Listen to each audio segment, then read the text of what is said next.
ஒன்று ராஜாக்களின் புஸ்தகம் அதனுடைய 3வது அதிகாரம் 4-5 வசனங்களை நாம் வாசிக்க கேட்கலாம்.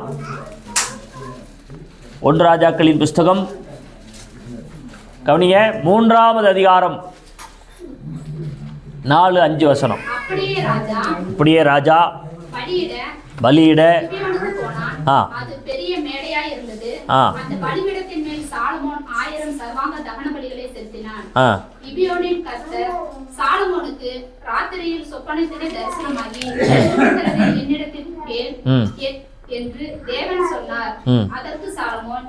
போதும் அந்த 2 வசனம் தான் பாருங்க.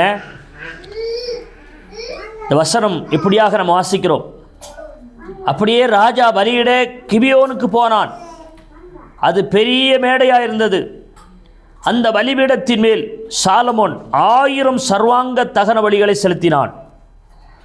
கிபியோனிலே கர்த்தர் சாலமோனுக்கு ராத்திரியில் சொப்பனத்திலே தரிசனமாகி, நீ விரும்புகிறதை என்னிடத்திலே கேள் என்று தேவன் சொன்னார். அல்லேலூயா. இங்கே சாலமோன் பாருங்க, தேவனுக்கு பலி செலுத்துறார். பலி செலுத்தி தேவனுடைய சமூகத்தில் காத்திருக்கும் போது ஆண்டவர் சொல்றாரு, நீ விரும்புகிறத என்னிடத்திலே கேள். அல்லேலூயா.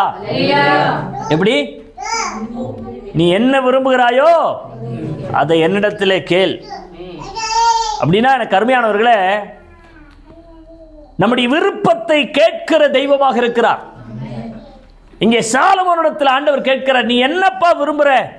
நீ விரும்புறத என்ன செய்ய? என்கிட்ட கேளு. எதனால ஆண்டவர் இந்த வார்த்தையை சாலமோன்ட்ட சொன்னார் அப்படின்னா, அவன் தேவனுடைய சமூகத்தில் பலிகளை செலுத்தி கர்த்தரை மகிமைப்படுத்தினவனாக இருந்தான். அல்லேலூயா. அவனுடைய ஜெபம் ஆண்டவருடைய பார்வையில் எப்படி இருந்துச்சு? பிரியமானதாக இருந்துச்சு. அல்லேலூயா.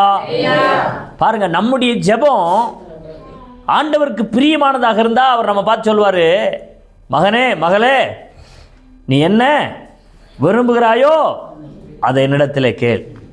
அல்லேலூயா.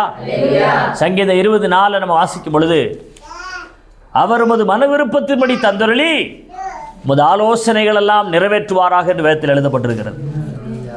உன் மன விருப்பம் என்ன? நீ என்ன விரும்புகிற அதை என்னிடத்தில் நீ கேள்.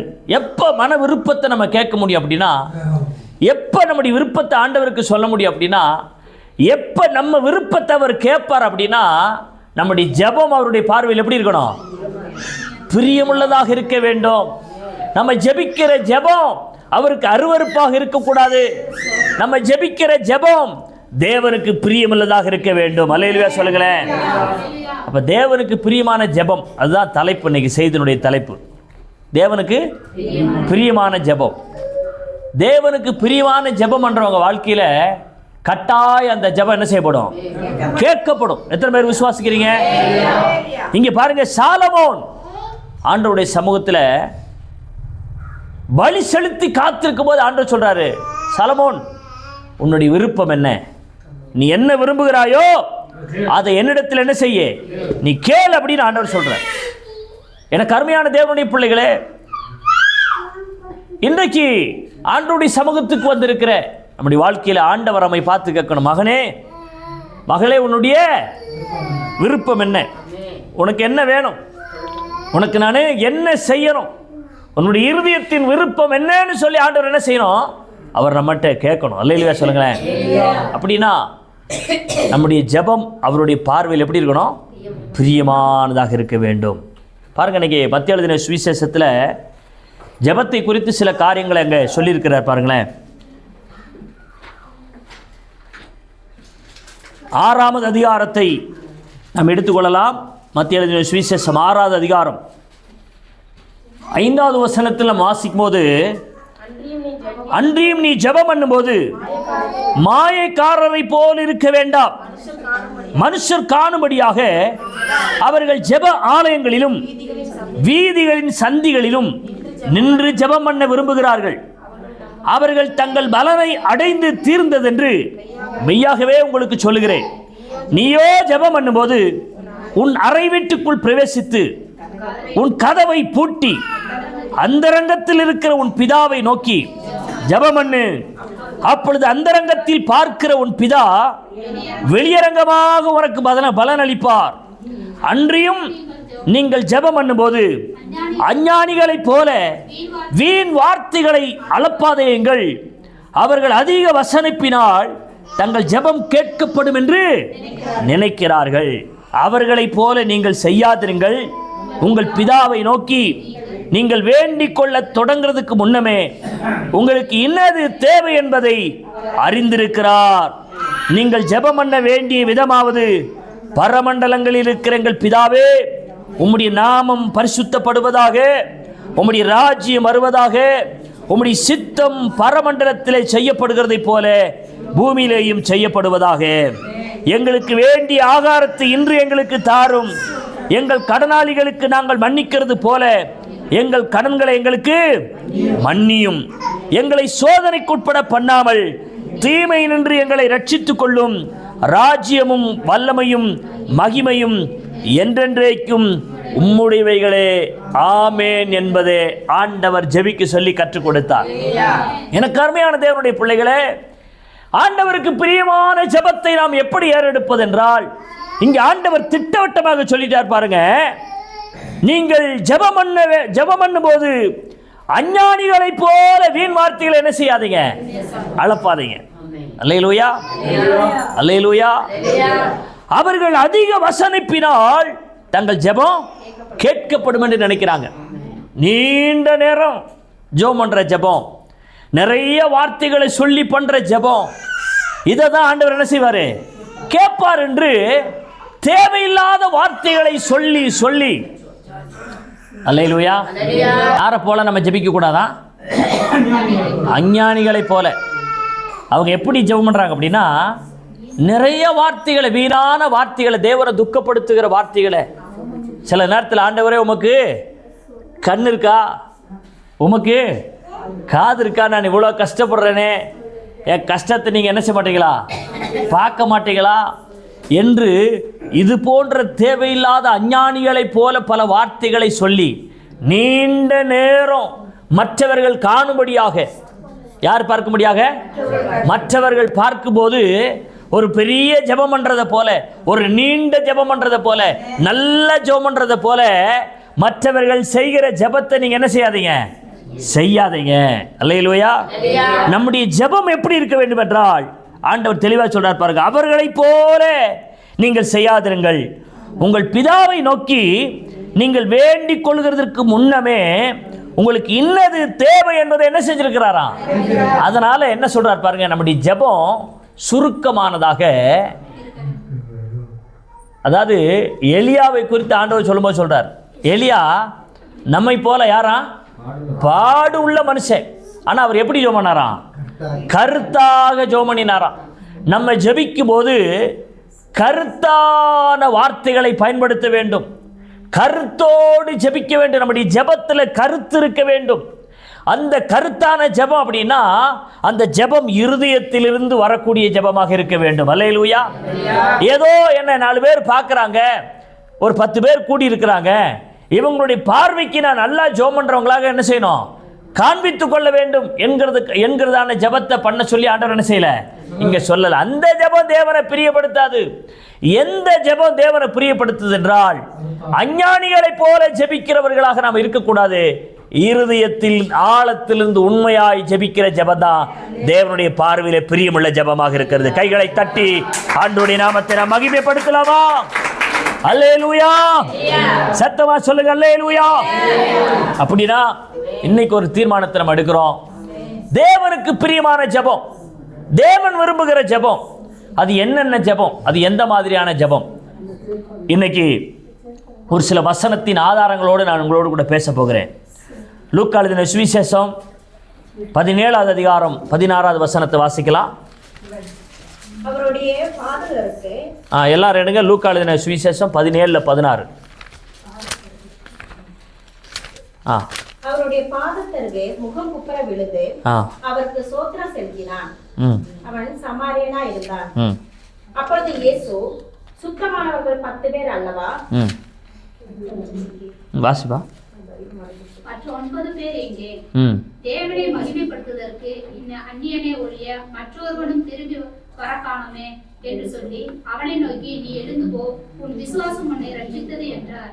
தேவனுடைய ராஜ்யம் எப்பொழுது வரும்? நல்லா பாருங்க, இந்த சம்பவம் நம்ம ஏற்கனவே பலமுறை வாசித்திருக்கிற ஒரு சம்பவம். என்ன சம்பவம் அப்படின்னா, அதில் 12ஆம் வசனத்துலேருந்து நீங்கள் படிச்சீங்கன்னா உங்களுக்கு தெரியும்.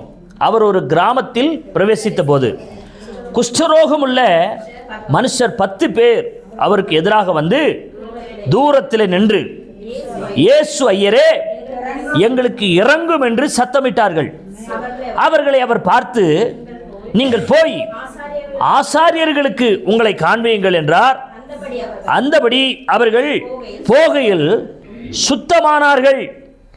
அவர்களில் ஒருவன் தான் ஆரோக்கியமானதை கண்டு திரும்பி வந்து உரத்த சத்தத்தோட தேவனை மகிமைப்படுத்தி அவருடைய பாதத்தை அருகே முகங்குப்புற விழுந்து அவருக்கு ஸ்தோத்திரம் செலுத்தினான். அவன் சமாரியனாயிருந்தான். அப்பொழுது இயேசு, சுத்தமானவர்கள் 10 பேர் அல்லவா, மற்ற 9 பேர் எங்கே? தேவனை மகிமைப்படுத்துகிறதற்கு இந்த அந்நியனே ஒழிய மற்ற ஒருவனும் திரும்பி வர காணோமே என்று சொல்லி அவனை நோக்கி, நீ எழுந்து போ, உன் விசுவாசம் உன்னை ரட்சித்தது. நான் இந்த வசனத்தை நேற்றைய தினத்தில் தியானித்துக் கொண்டிருக்கிற போது 2 விஷயத்தை ஆண்டவர் என் உள்ளத்தில் பேசினார். முதல் பாயிண்ட் பாருங்க, 10 குஷ்டரோகிகள் இயேசு கிறிஸ்துவிடத்தில் வருகிறார்கள். 10 பேரும் குஷ்டரோகம், 10 பேரையும் ஆண்டவர் சுகமாக்குறார். ஆனால் திரும்பி வந்தது அந்த 10 பேர்ல ஒரே ஒருத்த மட்டும்தான் ஆண்டவருடைய சமூகத்துக்கு திரும்பி வந்தான். அல்லேலூயா சொல்லுங்களேன். அப்ப இது என்ன ஜெபம்? இது எந்த மாதிரியான ஜெபம் அப்படின்னு நான் யோசித்தேன் அப்படின்னா, இது எந்த மாதிரியான ஜெபம் அப்படின்னா, தேவனுக்கு நன்றி செலுத்தி ஜெபிக்கிற ஒரு ஜெபம். தேவன் செய்த நன்மைகளை மறக்கிறவங்களா இல்லாம, தேவன் செய்த நன்மைகளுக்கு நன்றி சொல்லி நன்றி செலுத்தி பண்ற ஜெபம் தான் இந்த ஜெபம். 9 பேர் ஜெபத்தை மறந்துட்டான், சுகத்தை மறந்துட்டான், விடுதலையை மறந்துட்டான், தேவனை மறந்துட்டான். ஆனா ஒரே ஒருத்தன் ஆண்டவருக்கு நன்றி சொல்லும்படி என்ன செஞ்சான்? ஆண்டவருடைய சமூகத்துக்கு வந்தான். அல்லேலூயா. அப்ப இந்த ஜெபத்துக்கு பேர் என்னன்னு தெரியுமா? என்ன ஜெபம்? நன்றி நன்றி சொல்லி ஜெபிக்கிற ஜெபம். அப்ப தேவனை பிரியப்படுத்துற ஜெபம் என்ன ஜெபம்? சில பேர் நன்றி கெட்டவங்க என்னதான் அற்புதத்தை வாங்கினாலும் என்ன செய்ய மாட்டாங்க? ஆண்டவருக்கு நன்றி சொல்ல ஆலயத்துக்கு வரவே மாட்டாங்க. ஆண்டவர் செஞ்ச நன்மைகளுக்கு சாட்சியா நிற்கவே மாட்டாங்க. அல்லேலூயா சொல்லுங்களேன். இதை நான் தொடர்ந்து படிச்சுக்கிட்டு இருக்கிற போதே பாருங்க, அந்த கடைசி வசனம் என் உள்ளத்தில் ஆண்டவர் இப்படி உணர்த்தினார் பாருங்க. அவனை நோக்கி, 19ஆம் வசனம், அவனை நோக்கி, நீ எழுந்து போ, உன் விசுவாசம் உன்னை. 10 பேருக்கு சுகம். நல்லா பாருங்க, 10 பேருக்கு சுகம். 9 பேர் திரும்பி வந்து நன்றி சொல்லல. ஒருத்த மட்டும் ஆண்டவருக்கு நன்றி செலுத்தி ஜெபம் பண்ணினான். இங்க என்ன நடக்குது பாருங்க, 9 பேர் வியாதியிலிருந்து சுகத்தை மட்டும்தான் பெற்றான். அதுக்கப்புறம் ஒருவேளை அவன் வாழ்க்கையில் வியாதி வந்துச்சா, அந்த போராட்டம் திரும்ப வந்துச்சா, நமக்கு எவிடன்ஸ் வேதத்தில் இல்லை. ஆனால் ஒரு விஷயத்தை திட்டவட்டமாக நம்ம புரிந்து கொள்ள முடியும் பாருங்க, அந்த 9 பேர் ரட்சிக்கப்படலை. ஆனா இந்த ஒரு ஆள் ரட்சிக்கப்பட்டா பாருங்க. இந்த உலகத்திலேயே விலை மதிக்க முடியாத ஒரு ஆசீர்வாதம் என்னன்னு நீங்க பாத்தீங்கன்னா, ஒரு பாவி மனம் திரும்புகிறது தான் ஒரு மிகுந்த ஆசீர்வாதம். எத்தனை பேர் அதை விசுவாசிக்கிறீங்க? நீங்க பாருங்க, 9 பேரை சுகமாக்கினார், உண்மைதான். ஆனா இந்த 10ஆவது ஆளு பாருங்க, அவன் திரும்பி வந்து ஆண்டவருக்கு நன்றி செலுத்தி ஜெபம் பண்ணினதுனால அவனை பார்த்து சொல்றாரு, என்ன சொல்றாரு? நீ திரும்பி போ, நீ எழுந்து போ, உன் விசுவாசம் உன்னை ரட்சிப்பு கிடைச்சிச்சு அவனுக்கு. அல்லேலூயா சொல்லுங்களேன். ஒரு பாவி மனம் திரும்பினாள், ஒரு பாவி ரட்சிக்கப்பட்டால் எங்க சந்தோஷம் உண்டாகுதான்? பரலோகத்தில் மிகுந்த சந்தோஷம் உண்டாகுதான். அப்படின்னா எனக்கு அருமையான தேவனுடைய பிள்ளைகளே, பாருங்களேன், தேவன் செஞ்ச நன்மைகளை நம்ம மறக்காம அதை நன்றி சொல்ல தேவனுடைய சபைக்கு வரும்போது, தேவனுடைய சமூகத்துக்கு வந்து நம்ம நன்றி சொல்ல கடமைப்படும் போது, கூடவே இன்னொரு ஆசீர்வாதத்தை எக்ஸ்ட்ரா கொடுக்குறாரு. என்ன ஆசீர்வாதம்? ஒன்று சுகம், இன்னொன்று ரட்சிப்பு. அல்லேலூயா சொல்லுங்களேன். இன்னைக்கு ரட்சிப்பு ரொம்ப முக்கியமானது இல்லை? ஆமா தானே? ரட்சிக்கப்பட்டவர்கள் தான் எங்க போக முடியும்? பரலோகம் போக முடியும்.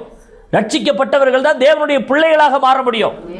ரட்சிக்கப்பட்டவர்கள் தான் எல்லாவற்றையும் சுதந்தரித்துக் கொள்வார்கள். அப்ப ரட்சிப்பு ரொம்ப முக்கியம். சகேயுடைய வீட்டுக்கு இயேசு கிறிஸ்து போனார். சகேயுடைய பாவம் பெரிய பாவம். அவன் வரி வசூலிக்கக்கூடியவன், அவன் கவர்மெண்ட் அதிகாரி, ஒரு அமைச்சர், கொள்ளையடிக்கிறவன், எல்லார்கிட்டையும் அதிகமான வரியை வாங்குறவன்.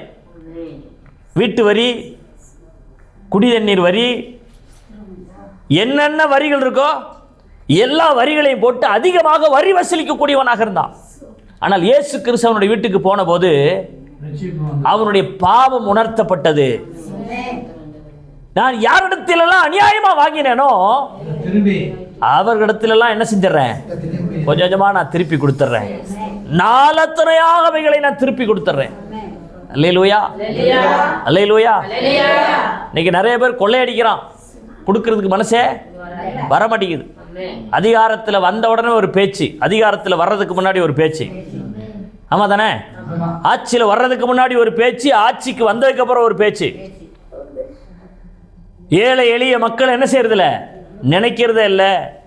மக்களுடைய வரி பணத்தை அதிகமாக சுமையை கூட்டி மக்களிடத்தில் இருக்கிற பணத்தை சுரண்டி இன்னைக்கு அவன் தோட்ட துறவுகள் எல்லாம் வாங்குறான், கோடி கோடியாக சம்பாதிக்கிறான். பெரிய பெரிய பங்களா, போகிற ஊர்லாம் ஒவ்வொரு பங்களாவை என்ன செய்கிறான், வாங்கி கொள்கிறான். அவனுடைய குடும்பம் வளர்ந்து பெருகிக்கிட்டே இருக்கு. ஆனால் ஒன்றை நாம் புரிந்து கொள்ள வேண்டும், கட்டாயம் ஒரு நாள் அதற்கு என்ன செஞ்சாகணும், பதில் சொல்லியே ஆகணும். இங்கே சகேவு பாருங்க, அநியாயமாக வரி வசூலித்தான். கடைசியில் எல்லாத்தையும் நாளத்தினே திருப்பி கொடுக்கிற நிலைமை வாழ்க்கையில் வந்துச்சு. அல்லேலூயா சொல்லுங்களேன், அல்லேலூயா. அப்ப ஏழை எளிய மக்கள்கிட்ட சுரண்டவன் போற ஒரு நாளைக்கு என்ன செய்யணும், ஏதாவது ஒரு வழியில நாளத்தனையாக அவன் திருப்பி கொடுத்தே ஆக வேண்டும். சரி போகட்டும். பாருங்க, இங்க பாருங்க, சகேவு வீட்டுக்கு இயேசு கிறிஸ்து போனார், பாவத்தை அறிக்கை செஞ்சு விட்டுட்டான். இப்ப என்ன சொன்னாரு, இந்த வீட்டுக்கு ரட்சிப்பு வந்தது. அப்ப ரட்சிப்பு ஒரு மனுஷனுடைய வாழ்க்கையில் எவ்வளவு முக்கியன்றத நம்ம கவனிங்க, நாம் உணர்ந்து கொள்ள வேண்டும். ரட்சிப்பு நம்முடைய வாழ்க்கையில் எவ்வளவு முக்கியம் என்பதை நாம் உணர்ந்து கொள்ள வேண்டும். இங்கே 10 குஷ்டரோகிகள் வருகிறார்கள், 10 பேரை ஆண்டவராக இயேசு கிறிஸ்து சுகமாக்குறார். 9 பேர் திருப்பி வந்து நன்றி சொல்லல. ஆனால் ஒரே ஒருத்த மட்டும் என்ன செஞ்சான், அவன் திரும்பி வந்து ஆண்டவருக்கு நன்றி செலுத்தி ஜெபம் பண்ணினான். ஆகையினால அவனுக்கு ஆண்டவர் பாருங்க இன்னொரு ஆசீர்வாதத்தை கொடுக்கிறாரு, நீ என்ன செய்யப்படுவாய், ரட்சிக்கப்படுவாய். அல்லேலூயா.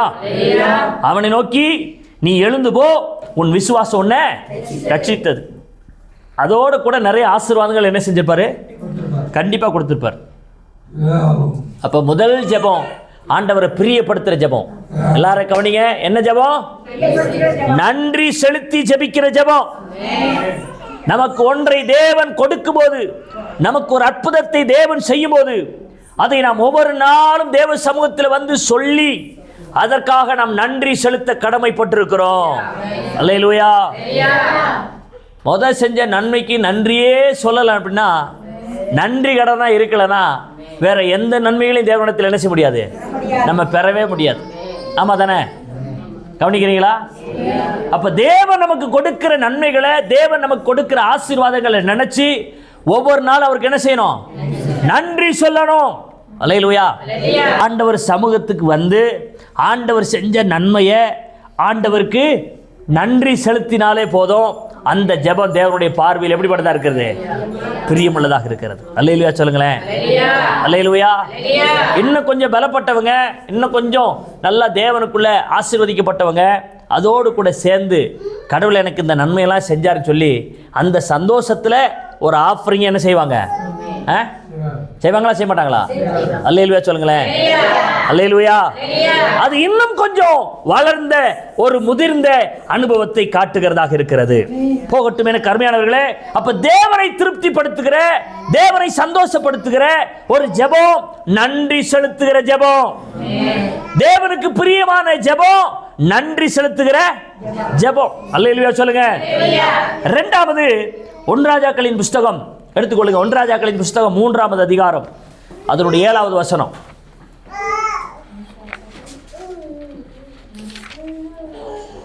1 ராஜாக்களின் புஸ்தகம் 3ஆம் அதிகாரம் அதனுடைய 7வது வசனம். தேவனாகிய கர்த்தாவே, தேவரீர் உமது அடியாரை தகப்பனாகிய தாவீதின் ஸ்தானத்திலே ராஜாவாக்கினீரே. நானோ என்றால் நல்லா பாருங்க, இங்கே சாலமோன் தேவனுடைய சமூகத்தில் ஜெபிக்கிறான். எப்படிப்பட்ட ஜெபம் தெரியுமா? இப்போதும் என் தேவனாகிய கர்த்தாவே தேவரீர் உமது அடியனை என் தகப்பனாகிய தாவீதின் ஸ்தானத்திலே ராஜாவாக்கினீரே. நானோ வென்றால் போக்கு வரவு அறியாத சிறு பிள்ளையா இருக்கிறேன். அல்லேலூயா. எப்படி இருக்கிறேன்? போக்கு வரவு அறியாத சிறு பிள்ளையா இருக்கிறேன். எனக்கு ஒண்ணுமே தெரியாது, எனக்கு எந்த அறிவும் இல்லை. ஆனா என்னை யாரா மாத்திட்டீங்க? என்ன ராஜாவாக, என் தகப்பனுடைய ஸ்தானத்தில் என்னை ராஜாவாக மாற்றி வச்சிருக்கிறீங்க ஆண்டவரே. அல்லேலூயா. இந்த வார்த்தையை நாம் வாசிக்கும் போது எப்படி புரிந்து கொண்டேன் என்றால், ஆண்டவரை பிரியப்படுத்துகிற ஒரு ஜெபம் இங்கே இருக்கிறது. என்ன ஜெபம் அப்படின்னா, அது இருதயத்திலிருந்து வருகிற ஜெபம். அல்லேலூயா. எங்கிருந்து? இருதயத்தின் ஆழத்திலிருந்து வருகிற ஒரு ஜெபம். இங்கே சாலமோன் சொல்லும்போது சொல்ற பாருங்க, தாவீதாகிய என் தகப்பனுடைய ஸ்தானத்தில் என்ன செஞ்சிட்டீங்க? என்ன ராஜாவாக்கிட்டீங்க. ஆனா நான் ராஜாவாவதற்கு எனக்கு கொஞ்சம் கூட என்ன இல்லை, தகுதியே இல்லை. நான் எப்படிப்பட்டவனா இருக்கிறேன்? நான் சிறுபிள்ளையா இருக்கிறேன். போக்குவரவு அறியாத சிறுபிள்ளையா இருக்கிறேன். எப்படி செய்யணும், என்ன செய்யணும் என்கிற ஒரு நாலேஜ் இல்லாத ஒரு சிறு பையனாக இருக்கிறேன் என்று சொல்லி தன்னை தேவனுடைய சமூகத்தில் அர்ப்பணித்தவனாக இருதயத்தின் ஆழத்திலிருந்து சொல்லுகிற ஒரு அனுபவத்தை இன்னைக்கு பார்க்கிறோம். அல்லேலூயா சொல்லுங்களேன். அல்லேலூயா. சத்தமா சொல்லுங்க அல்லேலூயா. அப்ப ரெண்டாவதா நம்முடைய ஜெபம் தேவனுக்கு பிரியமானதாக இருக்கணும்னா ஜெபம் எங்கிருந்து வரணும்? இருதயத்தின் ஆழத்திலிருந்து வர வேண்டும். 1 சாமுவேலின் புஸ்தகம் 1ஆவது அதிகாரம் 10வது வசனத்திலிருந்து 15வது வசனம் முடிய நம்ம வாசிக்கும் பொழுது அன்னாளை குறித்து நாம் அங்கே வாசிக்கிறோம். 1 சாமுவேலின் புஸ்தகம் எடுத்துக்கொள்ளுங்களேன், சீக்கிரமாக எடுங்க. 1 சாமுவேலின் புஸ்தகம் 1வது அதிகாரம் 10வது வசனத்தில் நம்ம வாசிக்கும் போது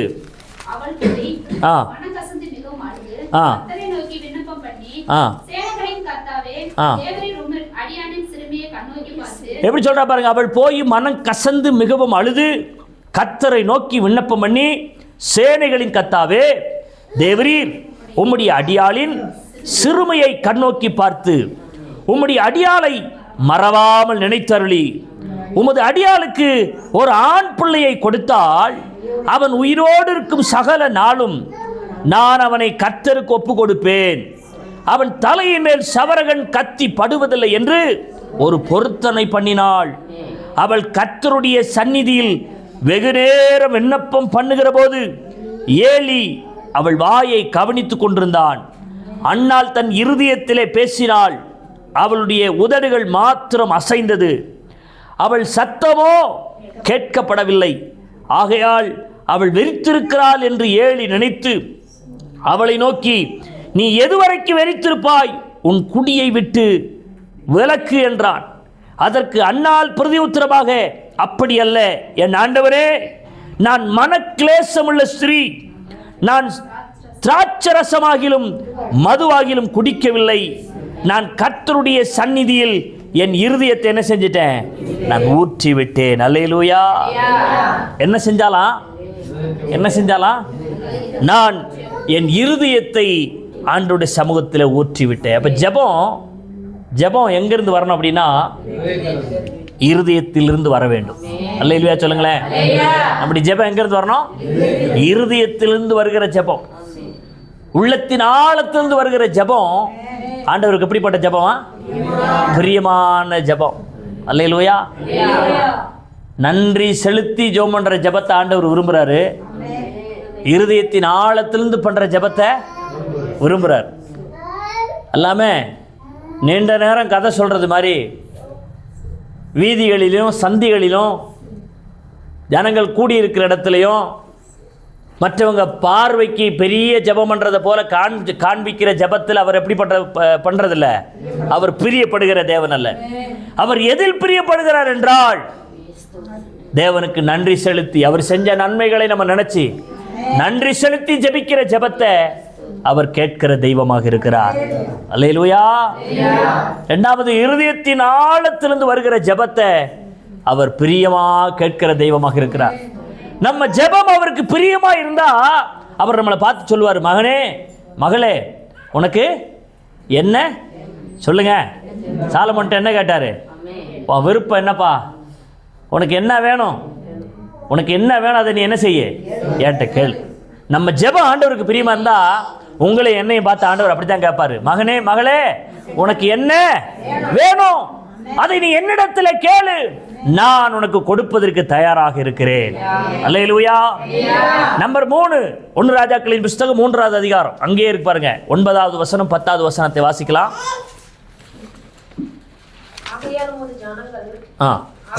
ஜனங்களை நியாயம் விசாரிக்கவும் நன்மை தீமை இன்னதென்று வகையிருக்கவும் அடியேனுக்கு ஞானமுள்ள இதயத்தை தந்தருளும். ஏராளமாய் இருக்கிற இந்த உமது ஜனங்களை நியாயம் விசாரிக்க யாராலே ஆகும் என்றான். சாலமோன் இந்த காரியத்தை கேட்டது ஆண்டவருடைய பார்வைக்கு உகந்த விண்ணப்பம். அல்லேலூயா. சத்தமா சொல்லுங்க அல்லேலூயா. நல்லா பாருங்க, ஆகையால் உமது ஜனங்களை நியாயம் விசாரிக்கவும் நன்மை தீமை இன்னதென்று வகையறுக்கவும் அடியனுக்கு ஞானமுள்ள இருதயத்தை தந்தருளும். ஏராளமாய் இருக்கிற இந்த உமது ஜனங்களை நியாயம் விசாரிக்க யாராலே ஆகும் என்றார். சாலமோன் இந்த காரியத்தை கேட்டது ஆண்டவருக்கு எப்படி இருந்துச்சான்? ஆண்டவருடைய பார்வையில் உகந்த விண்ணப்பமாக இருந்தது. ஆண்டவருடைய பார்வையில் விலையேறப்பட்ட விண்ணப்பமாக இருந்தது. ஆண்டவர் இந்த ஜெபத்தை விரும்பினார். அதுக்கு கீழே சில விளக்கங்களையும் சாலமோனுக்கு கொடுக்கிறார். என்ன கொடுக்கிறார் தெரியுமா? நீ என்கிட்ட வேற எதையும் கேட்கல, வெள்ளியும் பொண்ணையும் என்கிட்ட கேட்கல, நீ ஆயுசு நாட்களை எனக்கு நீடிச்சு கொடுங்கன்னு என்ன செய்யல, நீ கேட்கல. என் ஜனங்களை நீ நடத்துவதற்கு ஞானத்தை கேட்டாய் அல்லவா? உன் ஜெபம் என் பார்வையில் எப்படி இருக்கு? பிரியமானதாக இருக்கிறது. உன் ஜெபம் என் பார்வையிலே உகந்ததாக இருக்கிறது. அல்லேலூயா சொல்லுங்களேன். அல்லேலூயா. சத்தமா சொல்லுங்க அல்லேலூயா. தானியேலின் தீர்க்க தரிசன புத்தகம் 9வது அதிகாரம் 23வது வசனத்தை நாம் வாசிக்கும் பொழுது தானியேலை குறித்து ஆண்டவராக இயேசு கிறிஸ்து இப்படி சொல்லுகிறார் பாருங்க. மிகவும் பிரியமானவரே, ஆதலால் நீ வேண்டிக் கொள்ள தொடங்கின போதே கட்டளை வெளிப்பட்டது, நான் அதை அறிவிக்க வந்தேன். இப்போதும் சொல்லுகிற வார்த்தையை நீ கவனித்து கேட்டு தரிசனத்தை அறிந்து கொள். நல்லா பாருங்க, இங்க தானியேலை குறித்து வேதத்தில் வாசிக்கிறோம். தானியேல் எப்படிப்பட்டவனா தேவனுக்கு? நீ மிகவும் பிரியமானவன். அல்லேலூயா. நீ மிகவும் பிரியமானவனானபடினாலே என்ன சொல்றாரு? நீ வேண்டிக் கொள்ள தொடங்கிறதுக்கு முன்னாடியே, நீ ஜெபிக்க ஆரம்பிக்கிறதுக்கு முன்னாடியே உனக்கு இன்னது தேவை என்பதை என்ன செஞ்சிருக்கிறேன்? அறிந்திருக்கிறேன். அல்லேலூயா. நம்ம வாழ்க்கையும் நம்முடைய ஜெபமும் தேவனுக்கு பிரியமுள்ளதாக இருந்தா நம்ம வேண்டிக் கொள்ள தொடங்கிறதுக்கு முன்னாடியே இதுதான் தேவை என்பதை நம்முடைய ஆண்டவராக இயேசு கிறிஸ்து அறிந்திருக்கிறார். அவர் அறிகிறவர் மாத்திரமல்ல, அந்த ஜெபத்திற்கு பதில் கொடுக்கிற தெய்வமாக இருக்கிறார். அல்லேலூயா. சத்தமா சொல்லுங்க அல்லேலூயா. 1 யோவானின் புஸ்தகம் 3வது அதிகாரம் 22வது வசனத்தை அல்லேலூயா. நாம் வேண்டிக் கொள்வது எதுவோ அதை யாரால் நமக்கு கிடைக்குதா? கர்த்தராலே, அவராலே நாம் அதை பெற்றுக் கொள்கிறோம். சத்தமா சொல்லுங்களேன் அல்லேலூயா. கர்த்தர் நல்லவர். இங்கே சாலமோனுடைய ஜெபமும் தேவனுடைய பார்வையில அவரை பிரியப்படுத்துகிறதாக இருந்தபடினாலே சாலமோனுக்கு ஆண்டவர் என்ன தெரியுமா சொன்னாரு? 11ஆம் வசனத்தில் 3வது அதிகாரம் 11ஆம் வசனத்தில் வாசிக்கும் போது, ஆகையினால் தேவன் அவனை நோக்கி, நீ உனக்கு நீடித்த நாட்களை கேளாமலும் ஐஸ்வர்யத்தை கேளாமலும் உன் சத்துருக்களின் பிராணனை கேளாமலும் நீ இந்த காரியத்தையே கேட்டு நியாயம் விசாரிக்கிறதற்கு ஏற்ற ஞானத்தை உனக்கு வேண்டிக் கொண்டபடியினால் உன் வார்த்தைகளின்படி செய்தேன். ஞானமும் உணர்வும் உள்ள இருதயத்தை உனக்கு தந்தேன். இதிலே உனக்கு சரியானவன் உனக்கு முன் இருந்ததும் இல்லை, உனக்கு சரியானவன் உனக்கு பின் எழும்புவதும் இல்லை. இதுவும் அன்றி நீ கேளாத ஐஸ்வர்யத்தையும் மகிமையும் உனக்கு தந்தேன். உன் நாட்களில் இருக்கிற ராஜாக்களில் ஒருவனும் உனக்கு சரியானவன் இருப்பதில்லை. பாருங்களேன், சாலமோனுடைய ஜெபம் ஆண்டவருக்கு பிரியமா இருந்ததுனால அவன் கேட்டதையும் கொடுத்தாரு. கேட்காத ஐஸ்வர்யத்தையும் செல்வத்தையும் அந்த சாலமோனுடைய வாழ்க்கையில் ஆண்டவர் அருள செய்தார். கைகளை தட்டி நல்ல ஆண்டவரை மகிமைப்படுத்தலாம். அல்லேலூயா. எனக்கு அருமையான தேவனுடைய பிள்ளைகளே, நம்முடைய ஜெபம் தேவனுக்கு உகந்த ஜெபமாக இருக்கும் பொழுது, நம்முடைய ஜெபம் தேவனுடைய பார்வையில பிரியமான ஜெபமாக இருக்கும் பொழுது, நம்ம ஜெபம் ஆண்டவரை சந்தோஷப்படுத்துறது மாதிரி இருக்கும்போது நம்ம ஜெபத்திற்கும் பதில் கொடுக்கிறாரு. ஜெபிக்காதவைகளை நமக்கு கூடவே தருகிற தெய்வமாக இருக்கிறார். அல்லேலூயா. அது எப்படி? செஞ்ச வேலைக்கு சம்பளமும் கொடுத்து எக்ஸ்ட்ரா போனஸும் கொடுக்கிறது மாதிரி. அல்லேலூயா சொல்லுங்களேன். எப்படி? செஞ்ச வேலைக்கு சம்பளத்தையும் வாங்கிக்கிட்டு எக்ஸ்ட்ரா போனஸ் வாங்குறது மாதிரி இங்கே கர்த்தர் சொல்றாரு, உன் ஜெபத்திற்கு நான் பதில் கொடுப்பேன். அது மாத்திரமல்ல, உன் ஜெபம் என் பார்வையில பிரியமுள்ளதாக இருந்தா நீ கேட்காத கேளாத ஐஸ்வர்யத்தையும் செல்வத்தையும் உனக்கு நான் தருகிறவராக இருக்கிறேன் சொல்லுகிறேன்.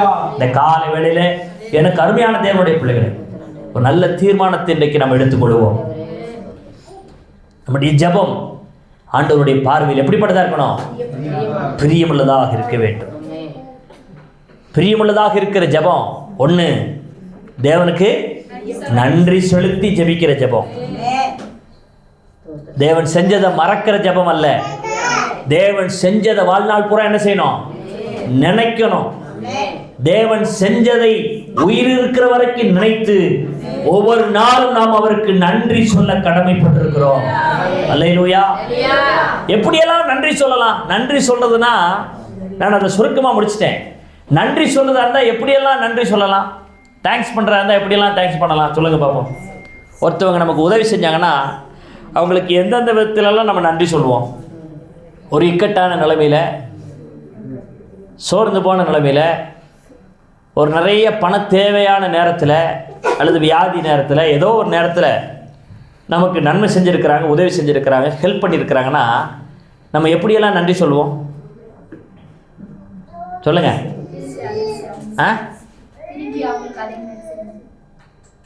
ஒருத்தவங்க ஒரு தடவை நமக்கு ஒரு டீ ஒருத்தவங்க வாங்கி கொடுத்தாங்கன்னா, முறை அவங்க காசு கொடுத்தாங்கன்னா அடுத்த முறை என்ன செய்வோம்? அவங்கள காசு கொடுக்க ஏன்? செய்த நன்மைக்கு திருப்பி செய்கிற நன்றி. அல்லேலூயா சொல்லுங்களேன். அல்லேலூயா. ஒரு டீ வாங்கி குடிச்சதுக்கே திருப்பி ஒரு டீ வாங்கி கொடுக்கணும்னு நினைக்கிறோமே, கடவுள் நமக்கு செய்த நன்மைகளுக்கு நம்ம எப்படி நன்றி செலுத்துறோம்? சிந்திச்சு பாருங்களேன். அல்லேலூயா. வேலை வேலை வேலைன்னு கேட்பாங்க. வேலைக்கு ஜோம் பண்ணோன்னு வேலை கிடச்சிரும். ஆனால் வேலை கிடச்சதுக்கப்புறம் வேலையை கொடுத்த ஆண்டவர் என்ன செஞ்சிருவாங்க? மறந்துடுவாங்க. கடவுளுக்கு என்ன செய்ய மாட்டாங்க? நன்றி சொல்ல மாட்டாங்க. அல்லேலூயா சொல்லுங்களேன். கடவுளுக்கு நன்றி சொல்றதுன்னா எப்படி சொல்றது? தேங்க்ஸ் அப்படின்ட்டு போயிடுறதா? ஆண்டவர் எனக்கு நல்ல வேலையை கொடுத்துட்டாரு, ஆண்டவருக்கு நன்றின்னு போயிடுறதா? அதுவா அதுக்கு அடையாளம்? சிந்திச்சு பாருங்களேன். ஒருத்தர் ஒரு முறை ஒரு ட்ரெஸ் வாங்கி கொடுத்தாங்கன்னா, நல்லா பழகினவங்க, நல்ல நெருங்கின நட்பில் இருக்கிறவங்க ஒரு முறை நமக்கு ட்ரெஸ் வாங்கி கொடுத்தாங்கன்னா அடுத்த முறை நமக்கு என்ன தோணும்? திருப்பி நம்ம அவங்களுக்கு ஏதாவது செய்யணும்னு தோணும். நான் ஒரு உதாரணத்துக்கு தான் அதை சொல்றேன், இல்லையா? நமக்கு ஒருத்தவங்க உதவி செய்யும் பொழுது அதை ஏதாவது ஒரு விதத்தில் அவங்களுக்கு நம்ம திருப்பி செஞ்சிடணும் அப்படின்னு நம்ம நினைக்கிறோம். அல்லேலூயா சொல்லுங்களேன். அப்ப தேவன் எத்தனையோ நன்மைகளை நமக்கு செஞ்சிருக்கிறாரு, அவருக்கு நாம் திருப்பி என்ன செஞ்சுக்கிட்டு இருக்கிறோம்? சிந்திச்சு பாருங்க. ஆயிரக்கணக்காக கொண்டு போய் ஆஸ்பத்திரியில் கொட்டுவோம். மருத்துவர்களை சந்திக்கும் போது 50,000 கட்டி வை, 1 லட்சம் கட்டி வை, 2 லட்சம் ஆகும்லாம் சொல்லுவாங்க. கடனை உடனே வாங்கி லட்சக்கணக்கில் மருத்துவமனையில் ஒன்று என்ன செய்வோம்? செலவு பண்ண தயாராக இருப்போம். ஆனால் ஒரு சின்ன ஜெபத்தின் மூலமா ஆண்டவர் பரிபூர்ண சுகத்தை கொடுத்திருப்பாரு. அந்த ஊழியக்காரனையோ அந்த சபையவோ தேவனவோ என்ன செய்ய மாட்டாங்க? திரும்பி கூட பார்க்க மாட்டாங்க. அல்லேலூயா. இது நன்றி உள்ள இருதயமா? சிந்திச்சு பாருங்களேன். நன்றி உள்ள இருதயம்னா என்ன? தேவன் செய்தவைகளுக்கு நாம் நன்றி சொல்லுகிறவர்களாக இருக்க வேண்டும். தேவன் நமக்கு கொடுத்த எல்லா நன்மைகளிலிருந்தும் நாம் தேவனை நினைக்கிறவர்களாக நாம் இருக்க வேண்டும். அல்லேலூயா. ஒவ்வொரு நாளும் அவர் நம்மளை பாதுகாக்கிறார். ஒவ்வொரு நாளும் பலவீனத்தில் நமக்கு பலனை தருகிறார். எத்தனையோ போராட்டங்கள், எத்தனையோ எதிர்ப்புகள் நமக்கு வருகிறது. ஆனால் எல்லாவற்றிலிருந்தும் தேவன் நம்மளை என்ன செய்கிறாரு? பாதுகாக்கிறார். எந்த தீங்கும் நம்மளை மேற்கொள்ளாதபடிக்கு வேலி அடைக்கிறார். அல்லேலூயா சொல்லுங்களேன். அப்பேற்பட்ட தேவனுக்கு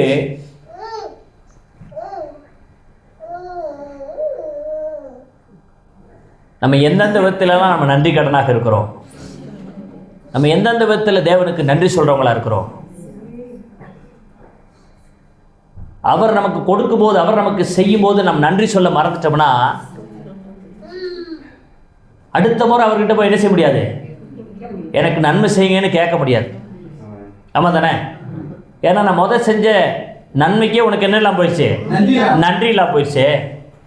மறுபடியும் நீ வந்து நின்றா உனக்கு நான் எப்படி? ஆமா,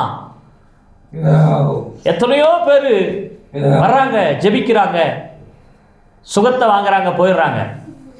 பிரச்சனை வரும்போது மறுபடியும் என்ன செய்றாங்க? வர்றாங்க. எத்தனையோ பேரை நான் பார்க்குறேன். அல்லேலூயா. ஆனால் உண்மை சொல்கிறேன், அப்படி வரவங்களுக்கு ஆரம்பத்தில் காட்டின அந்த பாசமும், ஆரம்பத்தில் பண்ணின அந்த ஜெபமும் அடுத்த முறை, ரெண்டாவது முறை வரும்போது, மூணாவது முறை வரும்போது என்ன செய்யாது? நமக்கு வராது. ஆமா தானே? ஃபர்ஸ்ட் முறை அவங்க வரும்போது அவங்களுக்காக உயிரவே கொடுத்து ஜெபம் பண்ணுவோம். அல்லேலூயா. ஒரு பெரிய விபத்திலிருந்து நம்மளை ஆண்டவர் காப்பாற்றி இருப்பாரு. அதுக்கு நம்ம என்ன செய்யறோம்? ஆண்டவருக்கு நன்றி சொல்றோமா? நன்றி சொன்னா அது ஆண்டவர் பிரியமா பார்க்கிறார். அல்லேலூயா. சத்தமா சொல்லுங்க, கர்த்தர் நல்லவர். இங்கே சாலமோன் அவனுடைய ஜெபம் ஆண்டவருக்கு எப்படி இருந்துச்சு? உகந்ததாக. அல்லேலூயா. அந்த ஜெபம் பிரியமானதாக இருந்துச்சு. நம்ம ஜெபம் ஆண்டவருக்கு பிரியமா இருந்தா நம்ம கேட்டதை மட்டும் தரவர் இல்லை, கேட்காத ஆசீர்வாதத்தை தருகிறவராக இருக்கிறார். சில ஆசீர்வாதங்களை, சில நன்மைகளை கேட்போம், கதறுவோம், கிடைக்காது. ஆனால் சில நேரத்தில் ஒரு சின்ன ஜெபம் பண்ணுவோம், அந்த காரியம் உடனே நடந்துடும். அப்போ காரணம் என்னன்னா, அந்த சின்ன ஜெபம் தேவனுடைய பார்வையில் எப்படி இருக்கு? பிரியமா இருக்கு. தேவனை பிரியப்படுத்துற ஜெபத்துக்கு உடனே பதில் வந்துடுது. சில நேரத்தில் நம்ம பண்ற ஜெபம் அவரவே கடுப்பேற்றுறது, அவரவே வேதனை அடைய வச்சிருது. அதனால தான் மற்றவர்களை போல நீ அநேக வார்த்தைகளை சொல்லி ஜெபம் பண்றன்ற பேர்ல என்ன செய்யாத, என்ன கொள்ளாத அப்படின்றார் ஆண்டவர். அல்லேலூயா. நிறைய பேர் பாருங்க, வாய் இங்கிருந்து இங்க வரைக்கும் போற மாதிரி இருக்கும் ஜெபம், சூப்பரா பண்ணுவாங்க. எனக்கு தெரிஞ்ச சில பேர்லாம் இருக்கிறாங்க, ஜெபம் பண்ண விட்டா பயங்கரமா ஜெபம் பண்ணுவாங்க. ஆனா அந்த ஜெபத்திற்கும் அவங்க வாழ்க்கைக்கும் சம்பந்தமே இருக்காது. வாயை திறந்தா பொய், கெட்ட வார்த்தை, அக்கிரமம் அடியோட பேசுவாங்க. தன்னை நேசிக்கிறத போல மற்றவங்களை என்ன செய்ய மாட்டாங்க?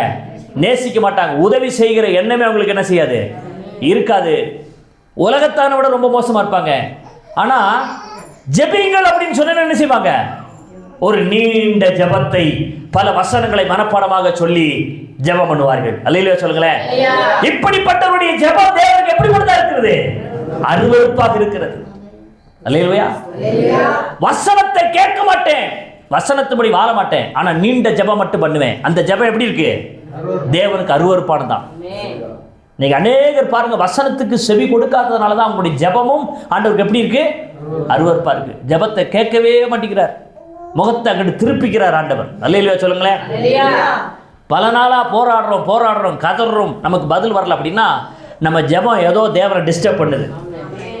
நம்ம ஜெபம் அவரை சந்தோஷப்படுத்தணும், நம்ம ஜெபம் அவரை மகிழ்ச்சிக்குள்ளாக்கணும், நம்முடைய ஜெபம் அவருடைய இருதயத்துக்கு ஏற்றதாக இருக்கணும். அப்படி இருக்கணும்னா நம்ம ஜெபம் பண்றது போலவே நம்ம வாழ்க்கை ஸ்டைல் மாறி இருக்கணும். அல்லேலூயா. சில பேர் சொன்னாங்கன்னா, ஏதாவது பேசினாங்கன்னா என்ன சொல்லுவாங்க? நம்பிட்டேன். லெட்டரில், பேப்பரில் எழுது மாதிரி எதில் எழுதிட்டு போயிடுவாங்க. சொல்லுவாங்கள்ல, தண்ணியில். கேள்விப்பட்டிருக்கீங்களா? நீங்கள் சொன்னது எதில் எழுதிட்டேன்? தண்ணியில். ஏன்னா சொன்னது ஒன்று, செய்யறது ஒன்றா இருக்கும். சொல்றது மாதிரி நடக்கவே மாட்டாங்க. அல்லேலூயா சொல்லுங்களேன். அப்போ சொல்றது ஒன்று, செய்யறது ஒன்று. அவங்க ஜெபம் என்ன செய்யப்படாது? கேட்கப்படாது. கிறிஸ்தவங்க தான், சபைக்கு போகிறவங்க தான், பைபிள் எடுக்கிறவங்க தான். ஆனால் வாழ்க்கை பைபிளோட ஒத்து போகலையே, பைபிளோட இணையலையே, பைபிளுக்கும் அவங்க வாழ்க்கைக்கும் சம்பந்தமே இல்லையே. அப்புறம் எப்படி தேவன் ஜெபத்தை கேட்பாரு? அவனை சொல்லட்டுமா? உண்மையா தேவனுடைய பிள்ளைக வாழ்நாள் பூரா கஷ்டத்திலே இருக்கணும்னு ஒரு நாள் தேவன் அனுமதிக்கவே மாட்டார். ஒரு பள்ளம் இருந்துச்சுன்னா கட்டாயம் ஒரு மேடுன்னு எத்தனை பேர் நம்புறீங்க? இன்னைக்கு உங்களை தாழ்வியில் வச்சிருக்கிறார் அப்படின்னா, இந்த தாழ்வியிலும் நீங்கள் உண்மையாய் தேவனிடத்தில் ஜெபிக்கிறவர்களாக, தேவனை பிரியப்படுத்துகிற ஜெபம் பண்றவங்களாக நீங்க இருந்தீங்கன்னா, கட்டாயம் ஒரு மேன்மையை உங்க வாழ்க்கையில் அவர் வைத்திருக்கிறார். நம்புறவங்க கையை தட்டி அந்த ஆண்டுடைய நாமத்தை நம்ம அதிகப்படுத்துறோம். சில பேர் புலம்புவாங்க, வாழ்நாள் பூரா கஷ்டப்படுறேன், எத்தனையோ வருஷமா கஷ்டப்படுறேன்னா, அந்த கஷ்டத்துக்கு கண்டிப்பா ஏதாவது ஒரு காரணம் இருக்கும். ஆண்டவர் உணர்த்திப்பாரு. எத்தனை முறை உணர்த்தினாலும் செய்யற தப்பை மட்டும் என்ன செய்ய மாட்டோம்? திருத்திக்கிறவே மாட்டோம். ஐயோ, இந்த தவறு தேவனை துக்கப்படுத்துமே, இந்த பாவம் தேவனை கஷ்டப்படுத்துமே. இந்த பாவத்தையும் செஞ்சுக்கிட்டு ஜோமனா எப்படி ஆண்டவர் ஜெபத்தை கேட்பார்ன்ற எண்ணம் என்ன செய்யணும்? நமக்குள்ள வர வேண்டும். அதுதாங்க ரட்சிக்கப்பட்ட ஒரு அனுபவம். அதுதான் கிறிஸ்து விரும்புகிற ஒரு வாழ்க்கை. அதுதான் உண்மையான கிறிஸ்தவ வாழ்க்கை. அல்லேலூயா சொல்லுங்க, சத்தமா சொல்லுங்க. அப்ப மூணாவது பாயிண்ட் உங்களுக்கு சொல்லிட்டேன். நம்முடைய ஜெபம் ஆண்டவருக்கு எப்படி இருக்கணும்? உகந்ததாக இருக்க வேண்டும். சாலமோனுடைய ஜெபம் எப்படி இருந்துச்சு? ஆண்டவருக்கு உகந்ததாக இருந்தது. அல்லேலூயா, சத்தமா சொல்லுங்க. 9வது வசனம் 10வது வசனத்தில் என்ன வாசித்தோம்? ஆகையால் உமது ஜனங்களை நியாயம் விசாரிக்கவும், நன்மை தீமை இன்னதென்று வகையறுக்கவும் அடியேனுக்கு ஞானமுள்ள இருதயத்தை. எப்படி கேட்கிறான் பாருங்க. நன்மையும் தீமையும் நான் என்ன செய்யணும்? வகையறுக்கணும். எது நன்மை எது தீமைன்றதை நான் தெரிஞ்சுக்கிற அளவுக்கு எனக்கு என்ன செய்யுங்க? ஞானத்தை கொடு. இன்னைக்கு நமக்கு நன்மை எது தீமை எதுன்னு தெரிஞ்சா கூட எதில் தான் இருக்குன்னு நினைக்கிறோம்? தீமையிலேயே வாழணும்னு நம்ம நினைக்கிறோம். தீமையை தான் அதிகமாக செய்யறோம். அல்லேலூயா சொல்லுங்க. ஆனா சாலமோன் அழகா ஜெபம் பண்றான். நன்மையும் தீமையும் இன்னதென்று வகையறுக்கத்தக்கதாக அடியனுக்கு ஞானமுள்ள இருதயத்தை என்ன செய்யுங்க தாங்கன்னு சொல்லி ஜெபம் பண்ணா. இந்த ஜெபம் ஆண்டவருடைய பார்வையில விலையேறப்பட்டதாக உகந்ததாக இருந்தது.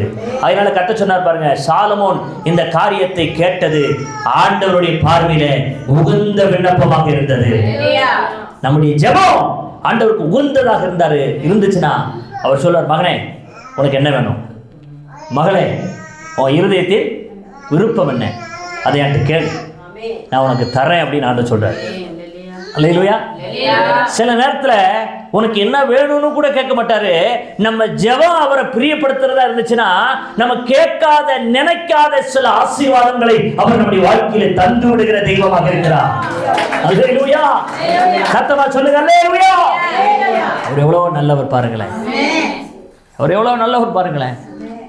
நம்ம வாழ்க்கையை சரியா வாழாம இருந்துகிட்டு ஆண்டவர் எனக்கு அதை செய்யல இதை செய்யல அதை கொடுக்கல இதை கொடுக்கல நான் அப்படி கஷ்டப்படுறேன்றதுல எந்த அர்த்தமோ இல்லை. நம்ம வாழ்க்கையை சீர்படுத்துவோமானா, நம்முடைய வாழ்க்கையை நெறிமுறைப்படுத்துவோமானா, நம்முடைய வாழ்க்கையை நாம் சரி செய்து கொள்வோமானா, நம்முடைய ஜெபம் கட்டாயம் தேவன் கேட்டு பதில் கொடுக்கிறவராக இருக்கிறார். அல்லேலூயா. ஒவ்வொரு முறையும் போய் சண்டை போடுவோம், ஒவ்வொரு முறையும் ஏத்து பேசுவோம், ஒவ்வொரு முறையும் அவங்களுக்கு கெடுதலை செய்வோம். அவங்க வந்து நமக்கு யாராவது நன்மை செய்வாங்களா? சொல்லுங்க. நம்மளை பார்த்தா கூட பார்க்காத மாதிரி என்ன செஞ்சிருவாங்க?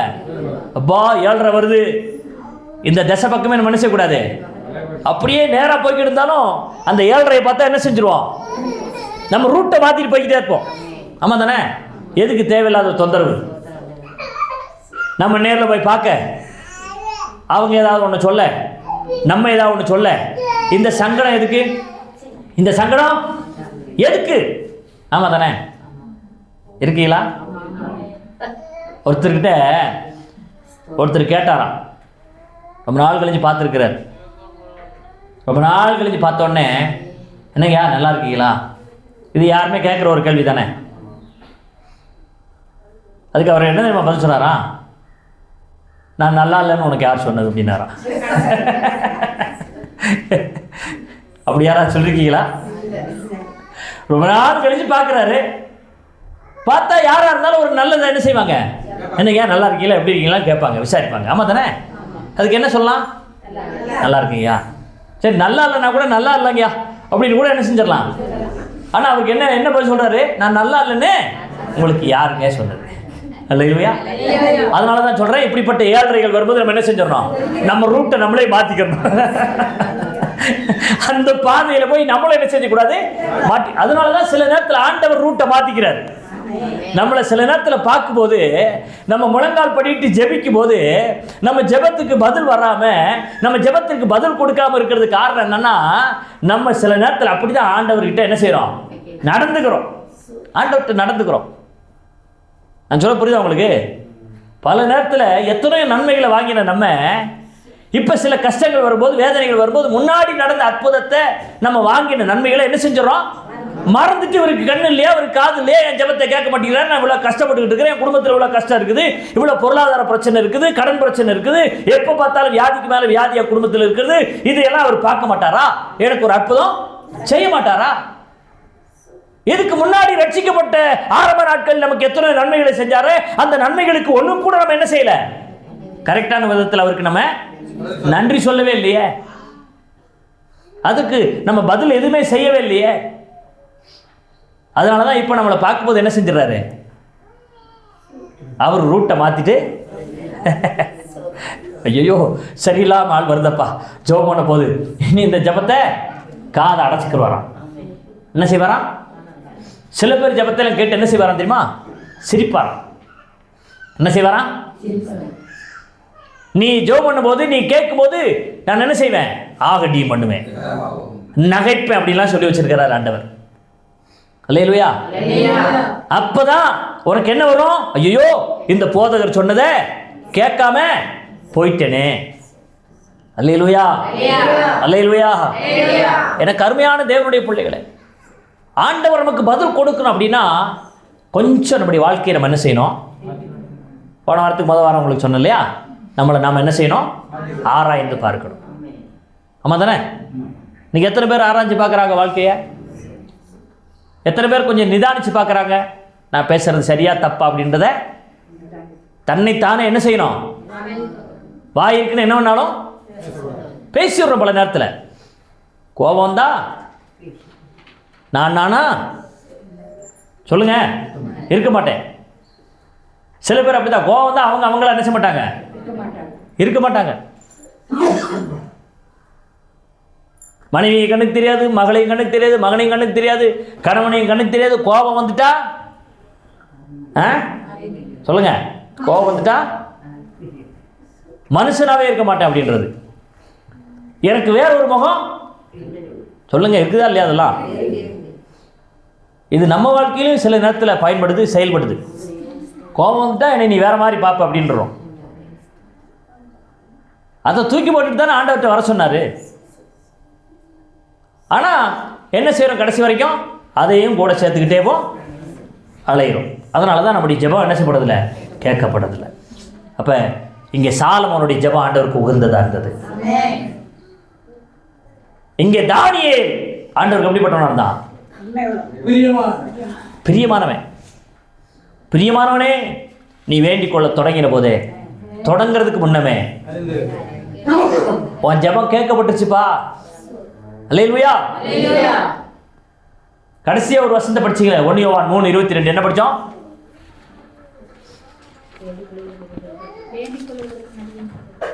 எடுத்தவங்க படிங்க. 1 யோவான் 3வது அதிகாரம் 22வது வசனம்.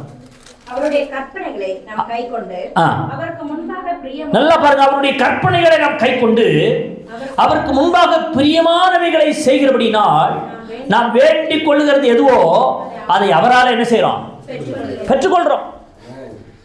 அவருடைய கற்பனைகளின்படி, அவருடைய வார்த்தைகளின்படி நம்ம வாழ்க்கையை நடத்தினா நம்ம வேண்டிக் கொள்றது யார் மூலமா வருது, கர்த்தராகிய இயேசு கிறிஸ்து மூலமாக வருகிறது. அல்லேலூயா சொல்லுங்களேன். அப்ப மூன்றாவது நம்ம எப்படிப்பட்ட ஜெபம் அப்படின்னா அவருக்கு உகந்த ஜெபம். 4வது 2 நாளாகவும் 7வது அதிகாரம் 14வது வசனத்தை படிங்களேன். 2 நாளாகமும் 7வது அதிகாரம் 14வது வசனம். என் நாமம் தரிக்கப்பட்ட என் ஜனங்கள் தங்களை தாழ்த்தி ஜெபமண்ணி என் முகத்தை தேடி தங்கள் பொல்லாத வழிகளை விட்டு திரும்பினால் அப்பொழுது பரலோகத்தில் இருக்கிற நான் கேட்டு அவர்கள் பாவத்தை மன்னித்து அவர்கள் தேசத்துக்கு சேமத்தை கொடுப்பேன். இப்ப 4வது ஜெபம் ஆண்டவரை பிரியப்படுத்துற ஜெபம். என்ன ஜெபம் தெரியுமா? தாழ்த்தி ஜெபிக்கிற ஜெபம். என்ன ஜெபம்? தரை மட்டுமாக தங்களை தாழ்த்தி ஜெபிக்கிற ஜெபத்தை ஆண்டவர் பிரியமாக எண்ணுகிறார். எப்படி அழகாக சொல்றார் பாருங்க. என் நாமம் தரிக்கப்பட்ட என் ஜனங்கள் தங்களை தாழ்த்தி ஜெபம் பண்ணி. எப்படி ஜெபம் பண்ணணுமா? தாழ்த்தி ஜெபம் பண்ணணுமா? அப்படி தாழ்த்தி ஜெபம் பண்ணி ஆண்டவர் முகத்தை தேடி பொல்லாத வழிகளை விட்டு மனம் திரும்பினா என்ன செய்யறாரா?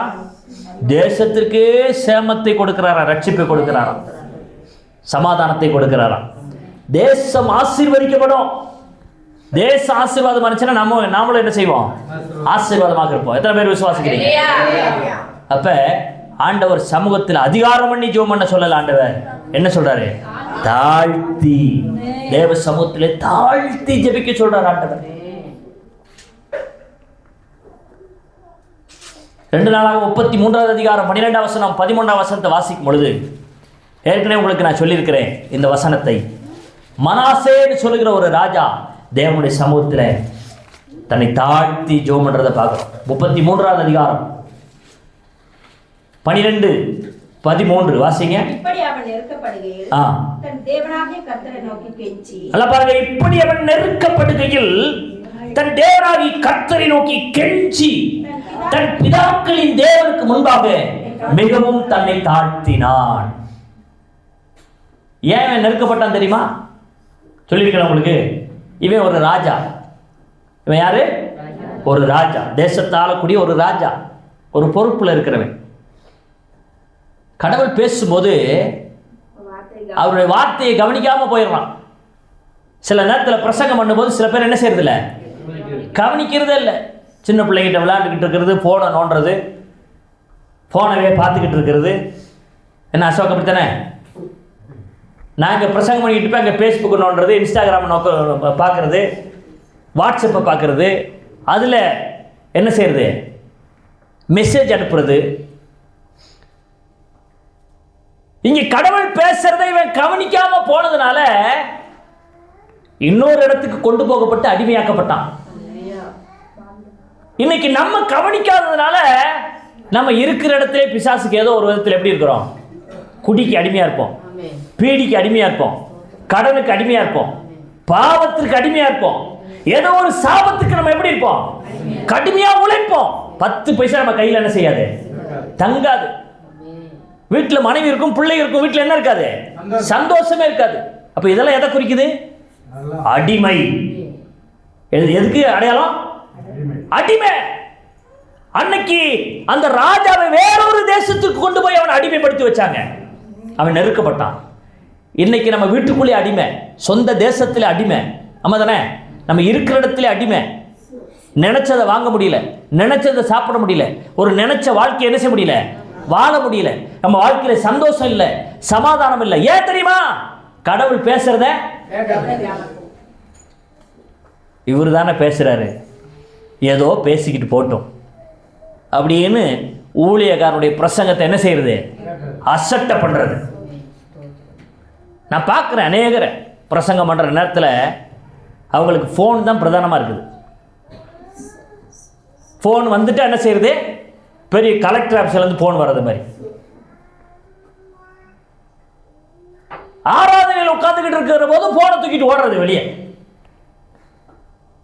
இது ஊழியக்காரன் அசட்டை பண்றது இல்ல. யார் அசட்டை பண்றீங்க? கடவுள் அசட்டை பண்றீங்க. தேவன் அசட்டை பண்ணிட்டு ஆசீர்வாதத்தை வாங்கணும்னு நினைச்சா கடவுளை கூட வராது. அல்லேலூயா. கடவுள் அசட்டை பண்ணிட்டு வாழ்க்கை நல்லா இருக்கணும்னு குட்டிக்காரன் அடிச்சாலும் எப்படி இருக்காது, வாழ்க்கை நல்லாவே இருக்காது. அல்லேலூயா. அப்ப புரிஞ்சுக்கிறோம், நம்ம எங்க உட்கார்ந்து இருக்கிறோம், என்ன செஞ்சுக்கிட்டு இருக்கிறோன்ற எண்ணம் நமக்கு என்ன செய்யணும், இருக்கணும். கடவுள் சமூகத்துல என்ன படிக்கிற மேல வசனம் என்ன எழுதியிருக்கு? பரிசுத்த அலங்காரத்துடனே கர்த்தரை பயபக்தியா கடவுள் சமூகத்தில் உட்காரணும். பிரசங்கம் வரும் பொழுது அந்த வார்த்தையை கவனமாக கேட்கணும். இந்த ராஜா கடவுள் பேசுவதை கவனிக்காம போனான். அதனால வாழ்க்கையில பல விதத்தில் நெருக்கப்பட்டான். ஆனா ஒன்னு சொல்றேன் பாருங்க, அடுத்த வசனத்தில் வாசிக்கும் பொழுது, இப்படி அவன் நெருக்கப்படுகையில் தன் தேவனாகி கர்த்தரை நோக்கி கெஞ்சி தன் பிதாக்களின் தேவனுக்கு முன்பாக மிகவும் தன்னை தாழ்த்தி ஜோமனினா. என்ன நடந்துச்சு தெரியுமா? அவரை நோக்கி அவன் விண்ணப்பம் பண்ணி கொண்டிருக்கிற போது அவன் கெஞ்சுதலுக்கு இறங்கி அவன் ஜெபத்தை கேட்டு அவனை திரும்ப எருசலேமில் உள்ள தன்னுடைய ராஜ்யத்துக்கு வரப்பண்ணினார். கர்த்தரே தேவன் என்று அப்பொழுது மனாசே அறிந்தான். கையை தட்டி அல்லேலூயா. அவன் பாவம் பண்ணிட்டான், கடவுள் வார்த்தையை கேட்கல, கவனிக்காம போயிட்டான், வேற ஏதோ சிந்தனையில் இருந்திருக்கிறான், கேட்காதவனை போல போயிட்டான். இப்ப வாழ்க்கை அடிமையாயிடுச்சு. அடிமையாக்கப்பட்ட இந்த மனாசே தேவ சமூகத்தில் தன்னை தாழ்த்தி ஜோமண்ணி ஆண்டவர் நோக்கி கூப்பிட்ட பொழுது அவனுக்கு ஆண்டவர் இறங்கினார். எந்த தேசத்தை இழந்து வேறொரு தேசத்தில் அடிமையாக்கப்பட்டானோ அவனை திரும்பவும் அந்த அடிமைப்பட்ட தேசத்திலிருந்து அவனை கொண்டு வந்து தன்னுடைய ஸ்தானத்தில் அவனை ராஜாவாக ஆண்டவர். நான் சொல்ல புரியுதா உங்களுக்கு? அவன் ஜெபத்தை கேட்டு அவரை திரும்ப எருசலேமில் உள்ள தன்னுடைய ராஜ்யத்துக்கு என்ன செஞ்சாராம்? வர பண்ணினார். ஒரு வாய்ப்பு ஆண்டவர் மறுபடியும் கொடுக்கிறார். எத்தனையோ முறை வார்த்தையை கேட்காம போயிட்டோம், எத்தனையோ முறை வார்த்தை மேல கவனம் செலுத்தாம போயிட்டோம், பல தடவை பிரசங்கத்தை கேட்க மறந்துருக்கிறோம். அல்லேலூயா. ஆனா இப்போ ஒரு வாய்ப்பை ஆண்டவர் கொடுக்கிறார். நான் மனம் திரும்பி, ஆண்டவரே உங்க பிரசங்கத்தை, உங்க வார்த்தையை, உங்க வசனத்தை நான் அந்நிய காரியமா நினைக்க மாட்டேன், என்னோடு கூட நீங்க பேசுறீங்க, இந்த பிரசங்கிக்கிற ஒவ்வொரு வார்த்தைகளும் எனக்கானது ஆண்டவர் என்று சொல்லி நான் இனிமேல் என்ன செய்வேன்? இந்த வார்த்தையை நான் விசுவாசிப்பேன் ஆண்டவர் சொல்லி உங்களை நீங்க தாழ்த்தி ஒப்பு கொடுத்து ஜெபம் பண்ணும் பொழுது, தாழ்த்தி ஜெபிக்கும் பொழுது, சிறைப்பட்ட இடத்திலேயே உங்க வாழ்க்கையை ஆண்டவர் விடுவிக்கிறவராக இருக்கிறார். உங்க வாழ்க்கையை உயர்த்துகிறவராக இருக்கிறார். இழந்ததெல்லாம் திரும்ப தருகிறவராக இருக்கிறார்.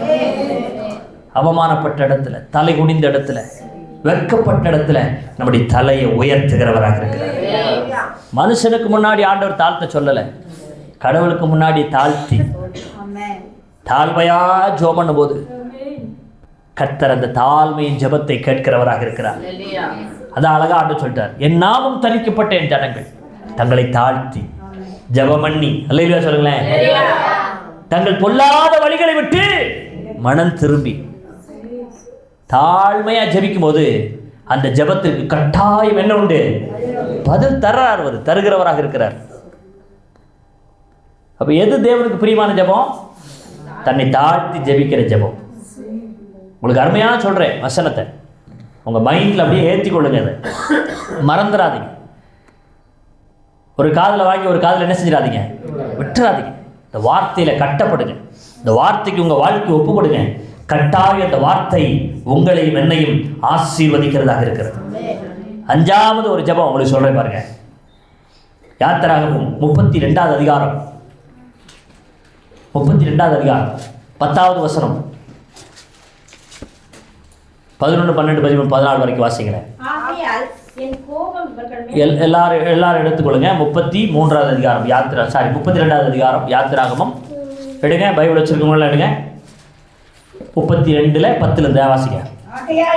ஆகையால் என் கோபம் இவர்கள் மேல் மூளவும் நான் இவர்களை அழித்து போடவும் நீ என்னை விட்டுவிடு, உன்னை பெரிய ஜாதியாக்குவேன் என்றார். நல்லா பாருங்க, மோசே கிட்ட ஆண்டவர் இந்த வார்த்தை சொல்றாரு. மோசேட்ட ஆண்டவர் சொல்றாரு, மோசே நான் இவங்களை என்ன செய்ய போறேன்? அழிக்க போறேன். என் கோபம் இவர்கள் மேல் மூளவும் நான் இவர்களை அழித்து போடவும் நீ என்ன செஞ்சிரு. பாருங்க, ஏன் மோசேட்ட போய் பர்மிஷன் கேட்கணும்? ஒரு சாதாரண ஒரு மனுஷன் தானே மோசே. மோசேட்ட போய் ஒரு கடவுள் எதற்காக இந்த ஜனங்களை நான் அழிக்க போறேன், என்னை விட்டு விடுன்னு ஏன் பர்மிஷன் கேட்கணும்? கொஞ்சம் சிந்திச்சு பாருங்களேன். ஒருவனுடைய ஜெபம் அவருக்கு பிரியமா இருந்துச்சுன்னா அவரை கேட்காம எதுவுமே அவர் செய்ய மாட்டார். இருக்கீங்களா?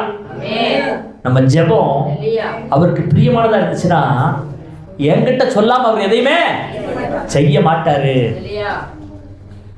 அதனாலதான் மோசே, நீ மட்டும் கொஞ்சம் என்ன செய்ய, ஒதுங்கிக்கோ, நீ விட்டுரு, உன்னை வேணா நான் ஒரு பெரிய ஜாதியா உன்னை மாத்துறேன், உன்னை நான் ஆசீர்வதிக்கிறேன், ஆனா இந்த ஜனங்களை என்ன செய்ய போறேன், அழிக்க போறேன்.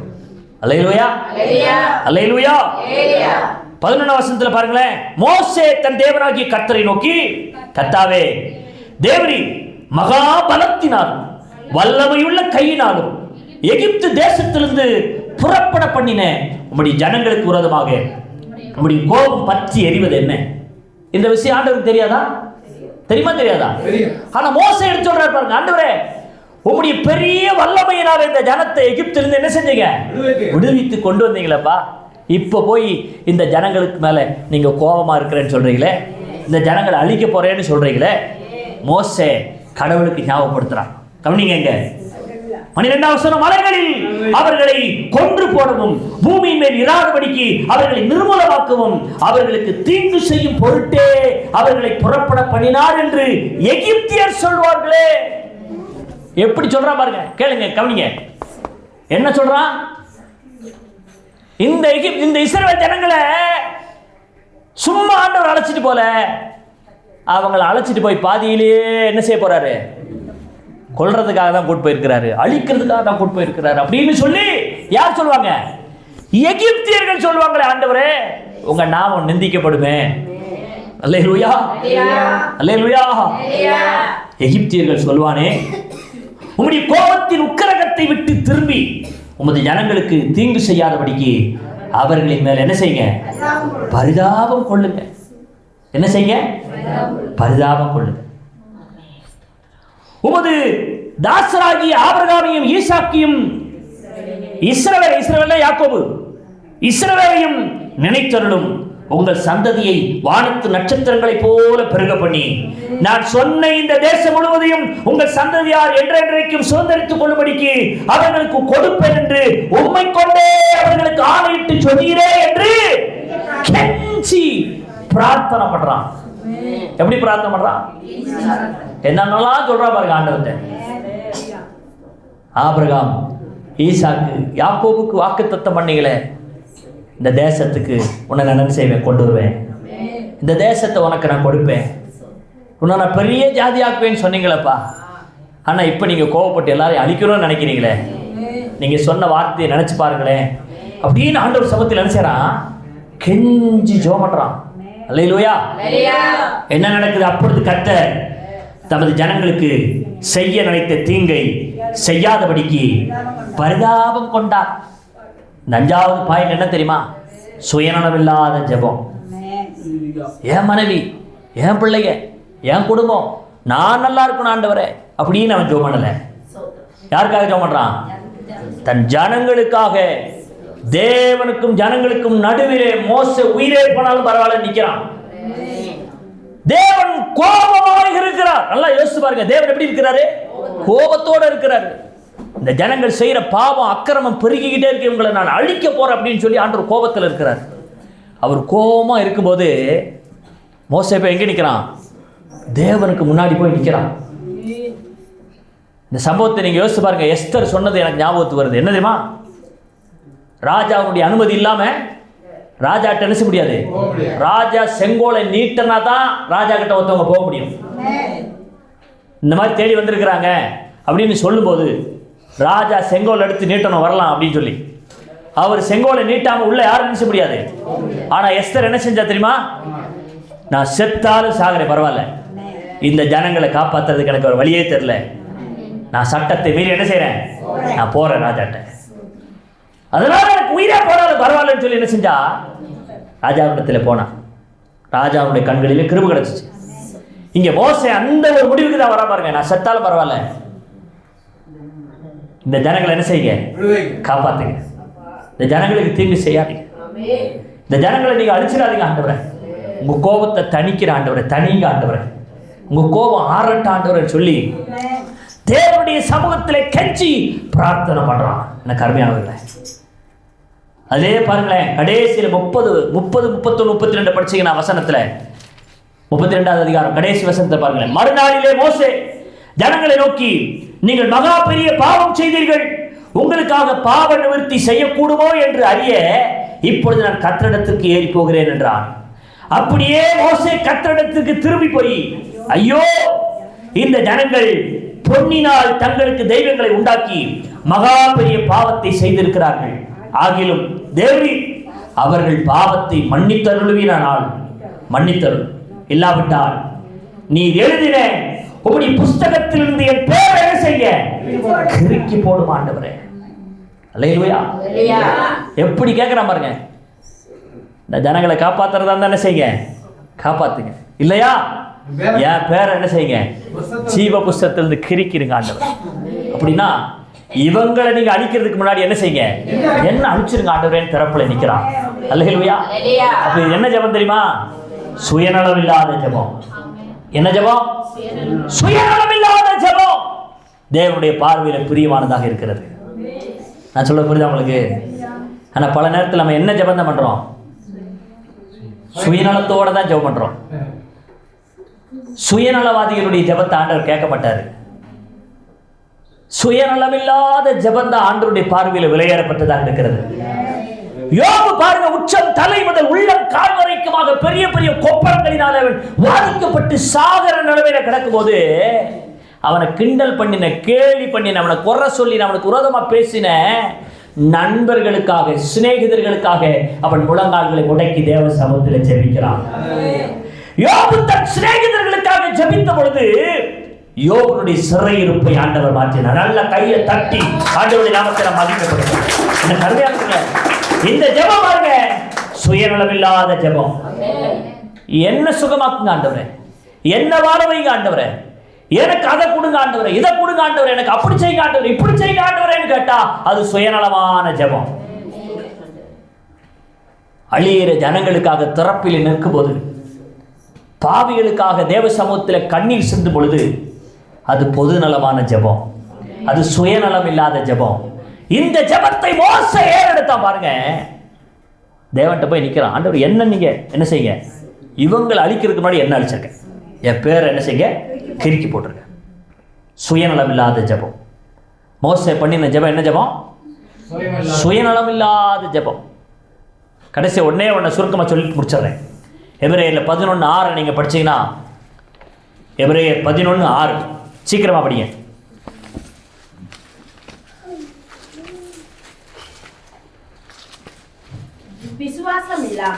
விசுவாசம் இல்லாமல் தேவனுக்கு பிரியமாய் இருப்பது கூடாத காரியம். ஏனென்றால் தேவனிடத்தில் சேர்கிறவன் அவர் உண்டென்றும் அவர் தம்மை தேடுகிறவர்களுக்கு பலன் அளிக்கிறவர் என்றும் விசுவாசிக்க வேண்டும். அப்ப கடைசி என்ன ஜெபம் ஆண்டவருக்கு பிடிக்கும்? விசுவாசம் உள்ள ஜெபம்.